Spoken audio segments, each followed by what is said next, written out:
እውነት ለማውራት የምር እዚህ ሰፈር መጥቼ አላውቅም።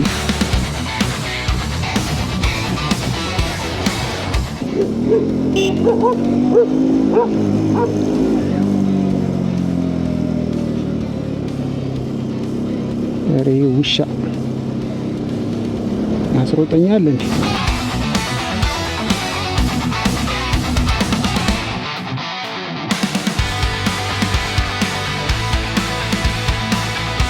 ቀለም ተቀብቶ አላየሁትም። ይህን ሰፈር አመድ መስሏል። ፈጣሪ አለ።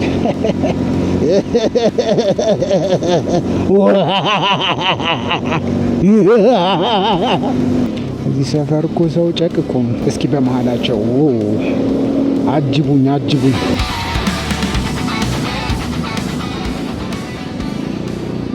ሰላም ሰላም፣ እንዴት ናችሁ ዩቲዩብ? ጉድነት። ዛሬ ደግሞ ከምኒልክ ተነስተን ወደ ፈረንሳይ ኪዳነ ምሕረት እንሄዳለን።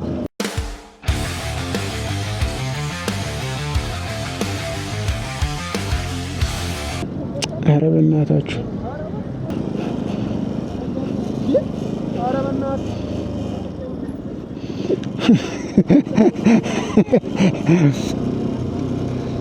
እሺ በቃ አሁን ቁልቁለቱን በሳቅ እንጀምራለን ማለት ነው።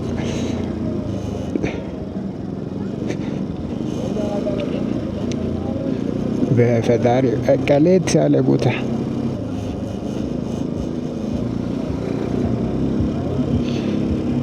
ዌልካም ዌልካም ዌልካም በድጋሚ። አሁን እንግዲህ ሞቅና ደመቅ መቅመቅ ሸብረቅረቅረቅረቅ ያለ ቪዲዮ ነው የምንሰራ። ያኔ ልጅ እያለን ይላል እዚህ ጋር በዚህ ጋር ለቦክስ ውድድር ምናምን ለቦክስ ስልጠና በዚህ እየሮጥን ዳገት ቁልቁለትን የትንፋሽ እንሰራ ነበር። ኦ ጉድነስ! አቤት ቁልቁለቱ ግን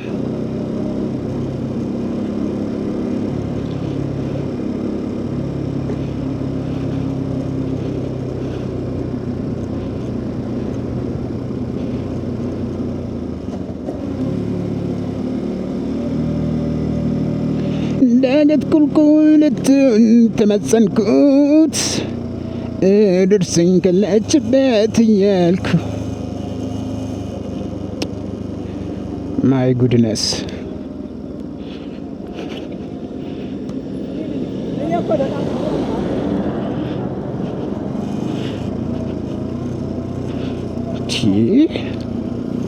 በጣር ያለ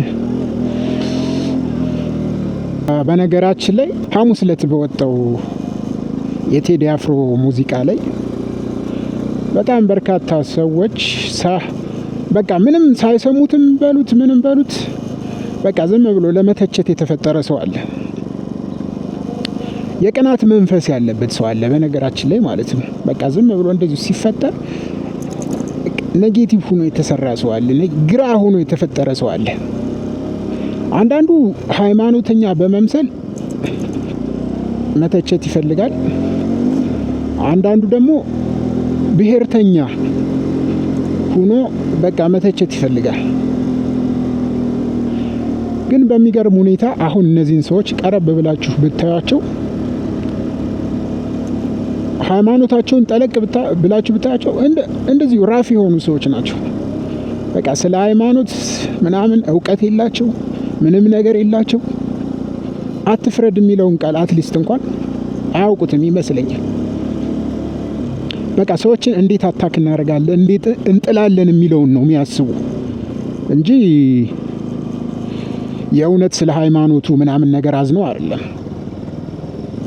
ሌሎቹ ደግሞ አንዳንዶቹ ደግሞ ብሔር መርጦ አልቃሽ ምናምን እኔ በጣም ማለት ብዙ ጊዜ በቃ የሆነን ብሔር ለማለት ትክክል ነው ወይም ደግሞ በቃ እሱ እንደዚህ አድርግ ይዝረፍ ምናምን ብሎ አንድ ሰው ደፍሮ ካላለላቸው ያ ሰው ሁሌ መርጦ አልቃሽ ነው።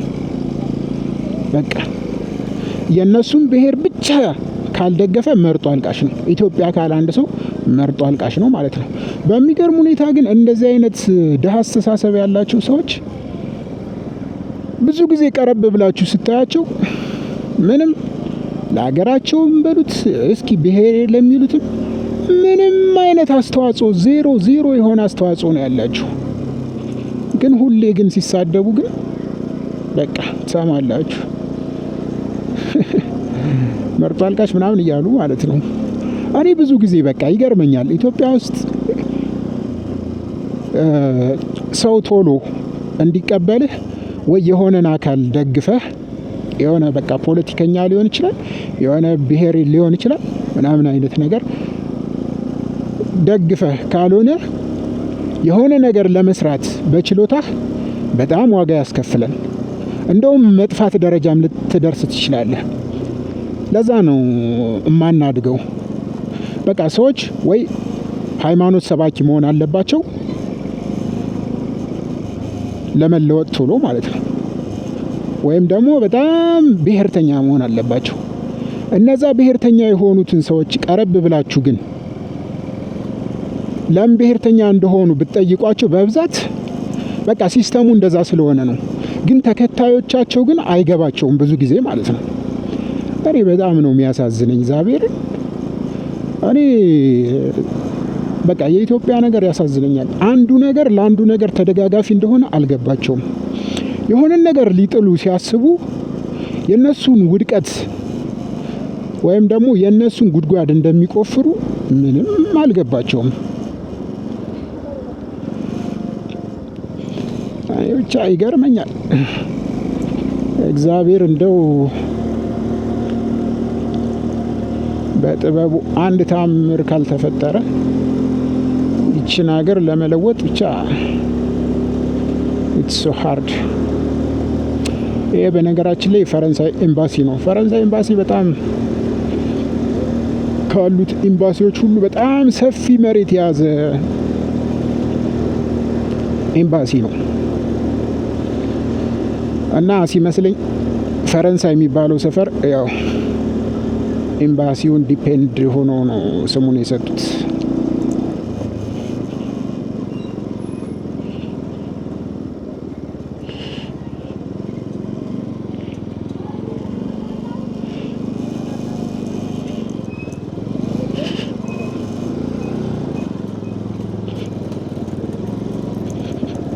እውነት ለማውራት የምር እዚህ ሰፈር መጥቼ አላውቅም። ማለት እዚህ በዚህ ሳይድ ማለት ነው።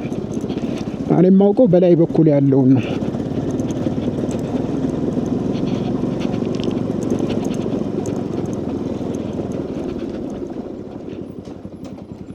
እኔ የምልሽ እናት ጉራራ ኪዳነ ምሕረት በዚህ ጋር ያስወጣል?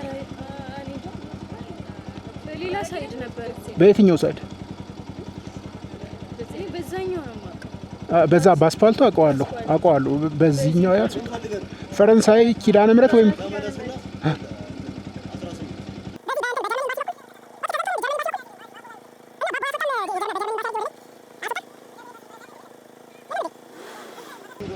እሺ በቃ እሺ ቴንኪው ብሮዬ። አድርሰኝ ካለችበት እያልኩ እውነት ለማውራት ይህን ሰፈር መጥቼበት አላውቅም። that's why I'm confused። የሆነ ቀን ላይ ቆይ ቤቱ ጋር በኩል ሂጄ ነው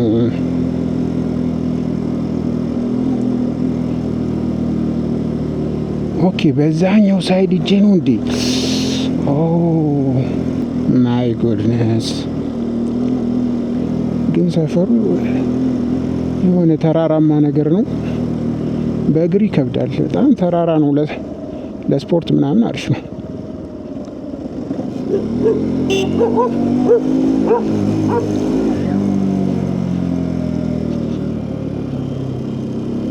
ኧረ ውሻ ያስሮጠኛል እንዴ?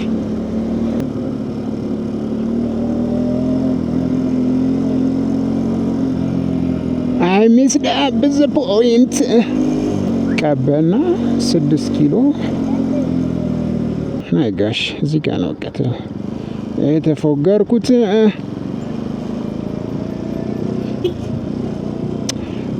በማፕ ነበር መምጣት የነበረብኝ። አይ እየመሸ ስለመጣ እኮ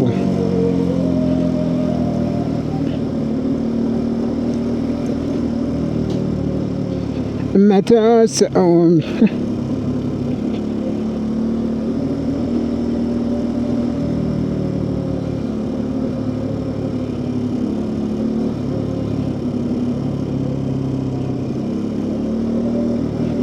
ኦ ማይ ጎሽ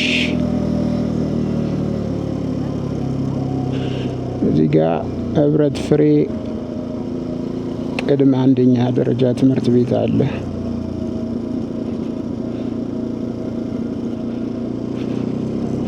ህብረት ፍሬ ፕሪ ፕራይመሪ ስኩል። I said no and he said yes.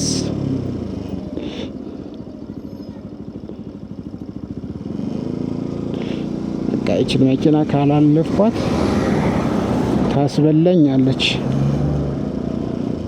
ወይ ጉድ ወይ ጉድ ወይ ጉድ።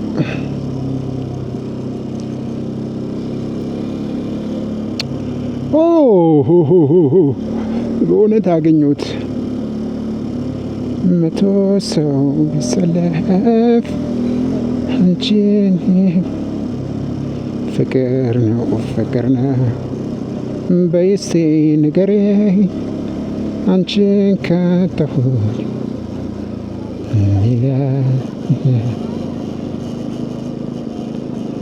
በቀን 15 ቀን Oh my God.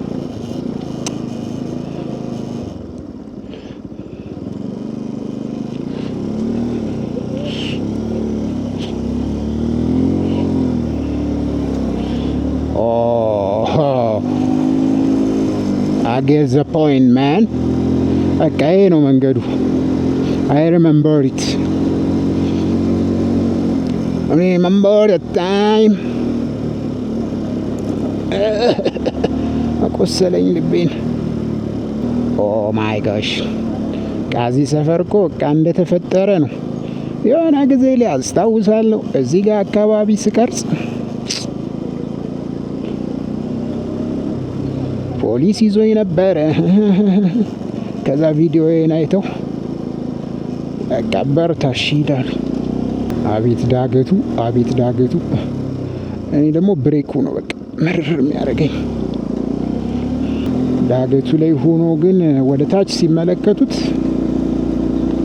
እንዴት ደስ የሚል ቫይብ እንዳለው you have no idea። ተመልከቱት እስኪ በስመ አብ ጽድት ያለ። በመጨረሻም ይኸው እዚህ ጋር አቡዬ ቤተ ክርስቲያን ደርሰናል። ከዛ ወደ ጎን እንደዚህ ጥፍ ብለን ፈረንሳይ ኪዳነ ምሕረት እንሄዳለን። በዛ ዙረን ከዛ መልሰን ወዴት እንመጣለን? ወደ 6 ኪሎ የፈረንሳይ አካባቢ ጉዟችንን እንደመድመዋለን። ምንድን ነው ቶሎ መሸግን?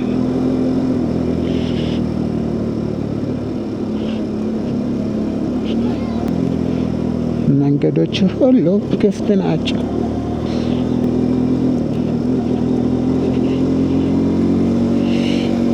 አቤት ዳገት አቤት ዳገት አቤት ዳገት የፈጣሪ አለ። ይሄ ደግሞ ጸበል ነው። አቡዬ ጸበል፣ አቡዬ ጻድቁ ጸበል ይባላል።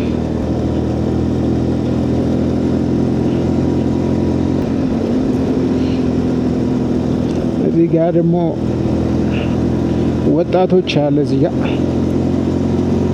ወጣቶች ማዕከል። ሰፈር ብዙ መብራት የለም።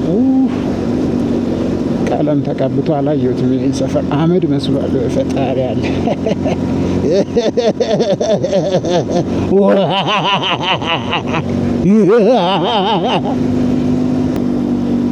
ኪዳነ ምሕረት እንግዲህ ያው ደርሰናል።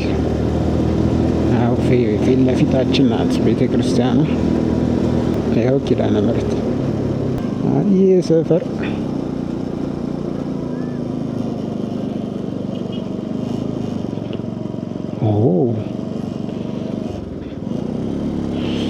ይሄ ነው ቤተ ክርስቲያኑ። በቃ ዚስ ኢዝ ዋት ዚስ ኢዝ። እዚህ ሰፈር እኮ ሰው ጨቅ እኮ ነው። ሉክ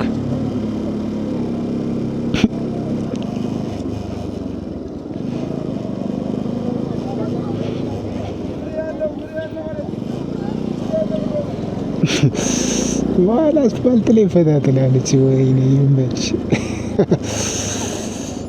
አይ ጉዴ።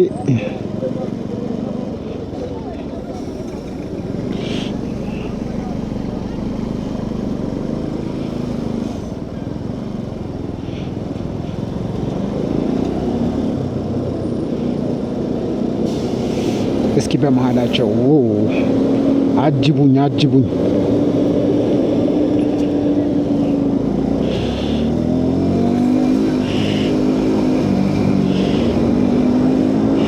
Oh my gosh. There is no change here. እውነት ለመናገር እዚህ ሰፈር ምንም ትንሽ ፈጠን ብሎ መንዳትም ከባድ ነው። ሰው ደርሶ ጥልቅ ሊልብ ይችላል። አማን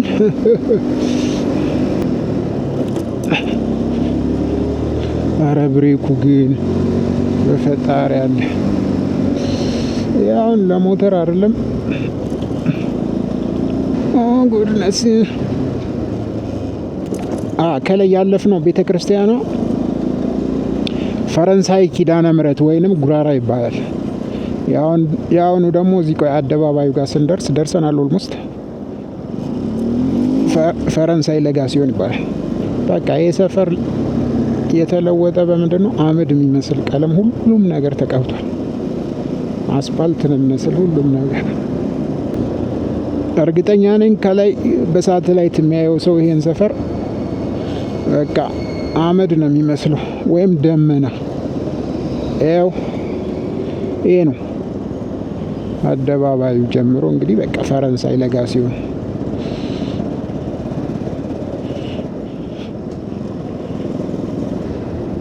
ይሄ ነው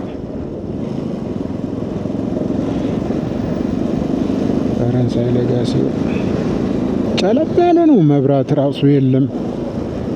ፈረንሳይ እኮ ብዙ ኮከቦች ያሉበት ሰፈር ነው። የብዙ ኮከቦች መፍለቂያ ሰፈር ነው። ግን ድምቅምቅ አላለችም።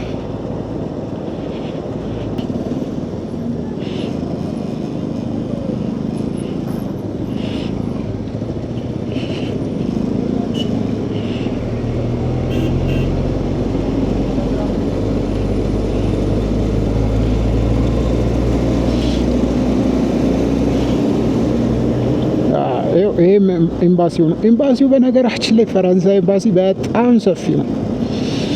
አንድ ክፍለ ከተማ በሉት በፈጣሪ በጣም ሰፊ ነው። ይሄ ሁሉ ግንብ የሱ ነው።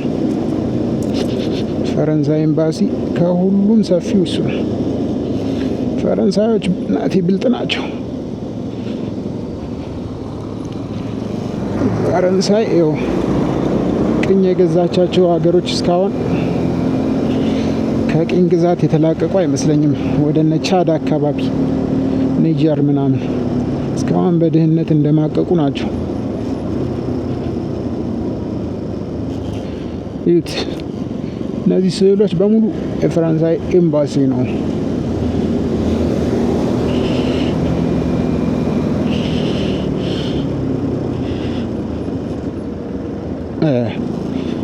እኔ ብሬኩ ነው የገደለኝ።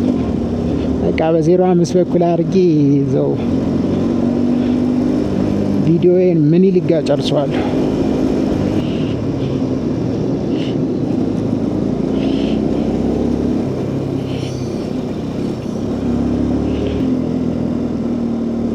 ያው 05 ይባላል። ለ6 ኪሎ የቀረበው ቦታ እዚህ ጋር ይሄ አደባባይ የኮሪያ የሰላም ማስከበር አደባባይ ይባላል። የደቡብ ኮሪያ ማለት ነው። ወዳጅ ሀገራችን ደቡብ ኮሪያ። እዚህ ጋር ደግሞ የመከላከያ ሚኒስቴር አለ። የኢትዮጵያ ሰራዊት ሚውዚየም ይላል። እዚህ ጋር ደግሞ ወይ ጉድ ወይ ጉድ። እስኪ በቀኝ በኩል ደግሞ ጃን ሜዳ አለ። ጃን ሜዳ ከስፖርት እየመጡ ነው እነዚህ አትሌቶች። የስፖርት ማዕከል ወይም የስፖርት ሜዳ ነው ጃን ሜዳ። ይሄ መኪና የሚገባበት ማለት ነው። የሰማያዊው እዚህ ጋር የፌድ መከላከያ ሚኒስቴር ፈጣሪ አለ። ወድቄ ነበርኩ። ወዲያ ወደ እዛ ሳይ ልቤ ነው ቀጥ ያለች። በቃ እንግዲህ ያለው ነገር ይሄን ይመስላል ባጭሩ።